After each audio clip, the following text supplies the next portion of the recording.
Welcome back to the Doug and Commish Show. We are here with our mock draft, our first one. We've already established who the keepers are. Now let's go right away to who we think the first pick of the GFO 2011 draft. And we're going to go a Doughboy, and you seem to think that Adrian Peterson is going to be the guy that he's going to be able to take right away.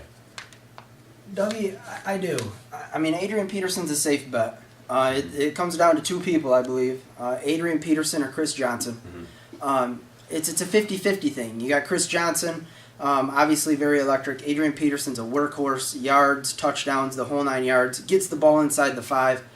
I believe that he is leaning towards Adrian Peterson, but I would not be surprised to hear Chris Johnson there either. Speaking of which, that's who you think the show is going to be taking right away at the second pick. So you figure vice versa for either one, right? I do. They're going 1 and 2. It just depends on who is getting who. They're both electric. They're both number 1 backs. They've been that way for 2 years. It just makes good sense, and I really love what the show has going on here with a number 1 Knicks, a number 1 Foster, and then a number 1 Chris Johnson. Mm-hmm. I love what he's got going on so far in this draft. Okay, with third pick, we have Toilet Town going with Jamal Charles. Jamal Charles, absolutely. Could be the new Chris Johnson. Mm-hmm. Same haircut, same running style. Thomas Jones was falling off a little bit towards the end of last year. Electric offense. Not a lot of good defenses in that division either. So I like the Jamal Charles. Electric, can score points from anywhere on the field. Seems like a good fit. The DJ won't blow it this time. And keeping with that same running back theme, you have Ray Rice going next to the Jockeys. Running back, running back, running back. Jockey needs a safe play. He's got Ahmad Bradshaw, who's kind of a 1B, 2A type running back. He'll pair him up with some Ray Rice. He loves his running backs. He kept Benson last year, yep. Right? So we know he's a running back guy. Ray Rice, good value, hard runner in an offense that constantly runs the ball. LaShawn McCoy is coming next to Nappy. You kind of see him using another running back here. Actually getting a running back here because he already has his quarterbacks. This was one of the toughest picks for the Commish to figure out. We talked about Andre Johnson, mm-hmm. Number 1 receiver. Yep. He obviously does not need a quarterback, so that left us with getting the next best available running back or getting the number 1 wide receiver in football. History says that it's going to be a running back. Yep. So we had to go McCoy, although, again, ladies and gentlemen, I would not be surprised to see Andre Johnson here, but history says that Richie goes safe with the running back. Best available is McCoy. One more time, a running back here, Maurice Jones-Drew, is going to be the next guy that comes off the board here. Now, Maurice Jones-Drew kind of slips a little. Some fear about injuries and touches. We've got value here. He doesn't belong up here, mm-hmm. but he could go here with Nappy. But if we remember last year, Nappy made the big trade to get Mendenhall and Maurice Jones-Drew, and it did not work out for him. So I say that there's bad blood between Jones-Drew and the Nappy, and he falls to the nipple. One other possibility here is Aaron Rodgers. Mm-hmm. I know the Nips loves him some QBs, yep. And he's already got a running back, and he's already got a number 1 receiver. I would not be surprised to see Aaron Rodgers, but for now I'm taking the safe pick with NJD. This is another big discussion point. We got Andre Johnson next for Gaines. Again, he had nothing to build himself off of, at least what we thought. So he goes with Andre Johnson, the number 1 wide receiver here. It is. It's an obvious pick for me because he has nothing here. Bad drafting leaves him with the only team to not have a keeper. Mm-hmm. So I'm saying he has to go with the best available player to give him the chance to score the most points, and it's got to be Andre Johnson. But again, and I've struggled with finding out where Aaron Rodgers is finally going to end up.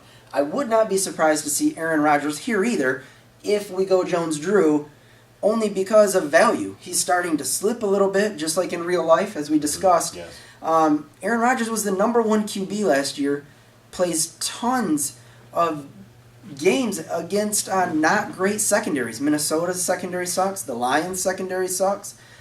Chicago's secondary sucks. It seems like it would be a good pick, but my gut says Andre Johnson. Okay, so now we're going to change things up a little bit, and you have Beans taking Michael Vick. First QB, a surprise, by the way, off of the board here in Michael Vick. Aaron Rodgers would also be a possibility, of course, like he has been the past 3 picks.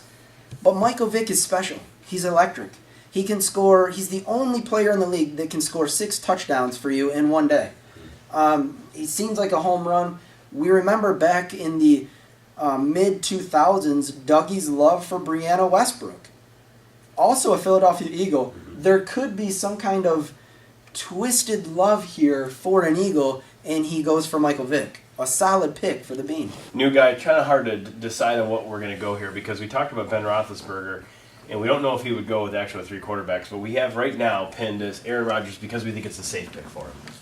New guy, safe pick. I don't think Aaron Rodgers can fall any further. I wouldn't be surprised to see him all the way back at Nappy, and now he's falling all the way to New Guy.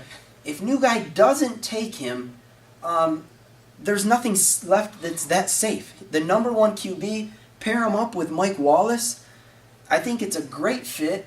That way he could not keep Roethlisberger and use it for a positional player. I just have a hard time seeing so many people pass on the number 1 QB in fantasy football. Soldier taking Rashard Mendenhall. This should be no surprise. This is Steelers. Yeah, this is Willie Parker times 10 man love, as I've had on my blog. This is an obvious pick. It's a perfect fit for Soldier Ball. And he obviously needs a running back. So we've got Bo, Eli, the Pittsburgh D, and Roy Williams.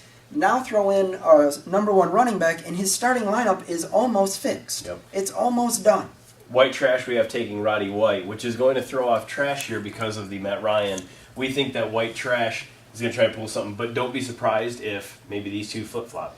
I wouldn't be surprised with that either. If Roddy White is available at the 11th spot, I'm sure that the Commish/Trash will contact and go to the war room located over there and try and work something out. If not, we'll just have to wait and see. But yeah, that's a good pick for White Trash. I would also be interested to see what would happen if he took Mr. Fitzgerald. A bit of a reach, but you notice that he's got the big play capability with Cobb, and then it'd be Plants, and then Fitzgerald. Could be Roddy White. The thing is Fitzgerald will be available on the way back because we have Trash taking Frank Gore here. For now. Frank Gore, it's right up Trash's alley. Number 1 running back, no real good backup. Not the ideal situation as far as an offense, a total offense goes, but Frank Gore torched Trash 2 times last year, so it'd be nice to see him in some black and red. Well, this is your first round. We'll be right back with the second round, kind of going back to the other way to see what we conclude. We'll be right back.